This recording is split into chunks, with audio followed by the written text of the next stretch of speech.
नमस्कार दोस्तों, आज आपके बीच मैं इस वीडियो में उपस्थित हुआ हूँ। शरद पूर्णिमा कब है, शरद पूर्णिमा को क्या करना चाहिए, क्या नहीं करना चाहिए, शरद पूर्णिमा का शुभ मुहूर्त कब है। इन महत्वपूर्ण जानकारियों को प्राप्त करने के लिए दर्शकों आपको इस वीडियो को अंत तक देखना होगा। तो लीजिए दर्शकों, मैं चर्चा को आगे बढ़ाता हूँ। दर्शकों, अगर आप पहली बार इस चैनल से जुड़े हैं तो आपसे निवेदन है, नीचे लाल वाले बटन को दबाकर चैनल को सब्सक्राइब कर बेल आइकन जरूर दबा दें तथा शरद पूर्णिमा की महत्वपूर्ण जानकारियों को अपने दोस्त और रिश्तेदारों तक लाइक और शेयर जरूर करेंगे ताकि आपके दोस्त और रिश्तेदार भी इन महत्वपूर्ण जानकारियों को प्राप्त कर लाभान्वित हो सकें। दर्शकों, मैं उगन महादेव ज्योतिष केंद्र यूट्यूब चैनल पर पूजा पाठ, ज्योतिष शास्त्र, वास्तु शास्त्र, वेद पुराण की महत्वपूर्ण जानकारियों से हमेशा आपको अप टू डेट करके रखता हूँ। अगर आप चैनल को सब्सक्राइब कर लेंगे तो नोटिफिकेशन के द्वारा यह वीडियो सर्वप्रथम आप तक पहुंच जाएगी और इसे देखकर आप लाभान्वित होंगे।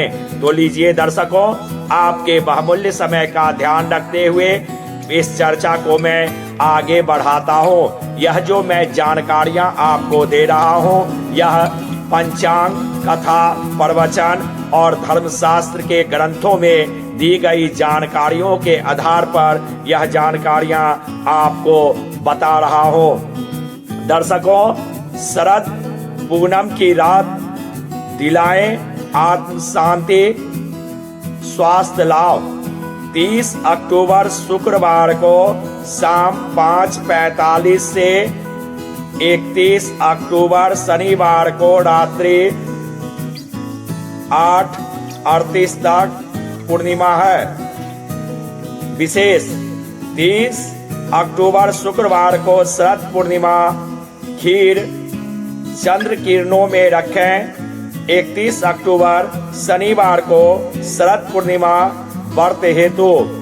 आश्विन पूर्णिमा को शरद पूर्णिमा बोलते हैं। दर्शकों, इस दिन रास उत्सव और कोजागरा व्रत किया जाता है। गोपियों को शरद पूर्णिमा की रात्रि में भगवान श्री कृष्ण ने बंसी बजाकर अपने पास बुलाया और ईश्वरीय अमृत का पान कराया था। अतः शरद पूर्णिमा की रात्रि का विशेष महत्व है। इस रात को चंद्रमा अपनी पूर्ण कलाओं के साथ पृथ्वी पर शीतलता, पोषक शक्ति एवं शांति रूपी अमृत वर्षा करती है। शरद पूर्णिमा की रात को क्या करना चाहिए, क्या नहीं करना चाहिए। दर्शकों, दशहरे से शरद पूर्णिमा तक चंद्रमा की चांदनी में विशेष हितकारी रस, हितकारी किरणें होती हैं। इन दिनों चंद्रमा की चांदनी का लाभ उठाना, जिससे वर्ष भर आप स्वस्थ और प्रसन्न रहें। नेत्र ज्योति बढ़ाने के लिए दशहरे से शरद पूर्णिमा तक प्रत्येक दिन रात्रि में 5 से 20 मिनट तक चंद्रमा के ऊपर त्राटक करें। अश्विनी कुमार देवताओं के वेद हैं। जो भी इंद्रियां स्थिर हो गई हों, उनको पुष्ट करने के लिए चंद्रमा की चांदनी में खीर रखना और भगवान को भोग लगाकर अश्विनी कुमारों से प्रार्थना करना है कि हमारी इंद्रियां का बल ओज बढ़ाए। फिर वह खीर खा लेना है। इस रात सुई में धागा पिरोने का अभ्यास करने से नेत्र ज्योति बढ़ती है। शरद पूर्णिमा दम्मे की बीमारी वालों के लिए वरदान का दिन है। अपने आश्रमों में निःशुल्क औषधि मिलती है। वह चंद्रमा की चांदी में रखी हुई खीर में मिलाकर खा लेना और रात को सोना नहीं। दम्मे का दम निकल जाएगा। चंद्रमा की चांदनी गर्भवती महिला की नाभि पर पड़े तो गर्भ पुष्ट होता है। शरद पूर्णिमा की चांदनी का अपना महत्व है, लेकिन 12 महीने चंद्रमा की चांदनी गर्भ को और औषधियों को पुष्ट करती है। अमावस्या और पूर्णिमा को दर्शकों चंद्रमा के विशेष प्रभाव से समुद्र में ज्वार भाटा आता है। दर्शकों जब चंद्रमा इतने बड़े दिगंबर समुद्र में उथल पुथल कर विशेष कंपायमान कर देता है तो हमारे शरीर में जो जलीय अंश हैं, सप्त धातुएं हैं, सप्त रंग हैं, उन पर भी चंद्रमा का प्रभाव पड़ता है। इन दिनों में अगर काम विकार होगा तो विकलांग संतान अथवा जानलेवा बीमारी हो जाती है, और यदि उपवास व्रत तथा सत्संग किया तो तन तंदुरुस्त, मन प्रसन्न और बुद्धि में बुद्धिमता का प्रकाश आता है। दर्शकों खीर को बनाए अमृतमय प्रसाद। खीर को रसराज कहते हैं। सीता जी को अशोक वाटिका में दर्शकों रखा गया था। रावण के घर का क्या खाएगी सीता जी, तो इंद्रदेव ने उन्हें खीर भेजते थे।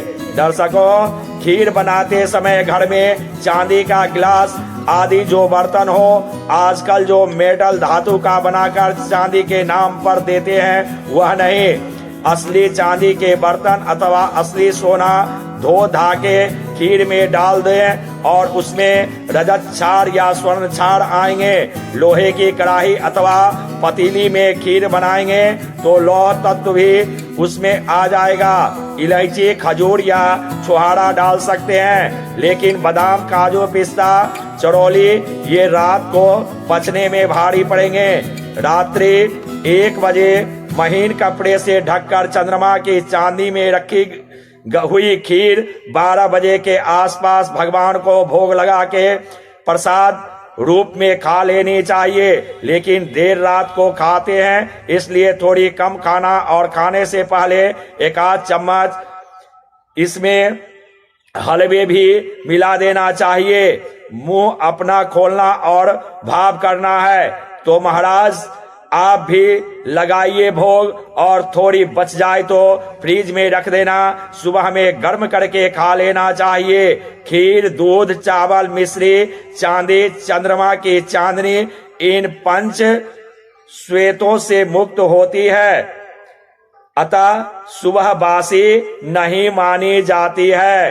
दर्शकों चंद्रमा में चांदनी में आश्विन पूर्णिमा को खीर बनाकर रखना काफी लाभकारी होता है, और इस खीर को ठाकुर जी को भी समर्पित करनी चाहिए। अगर यह जानकारियां आपको अच्छी लगी हो तो इसे अधिक से अधिक लाइक शेयर जरूर करेंगे। अगले वीडियो में मैं आपको बताऊंगा दीपावली का शुभ मुहूर्त और दीपावली का पूजा पाठ का क्या विधि विधान है। तब तक नमस्कार।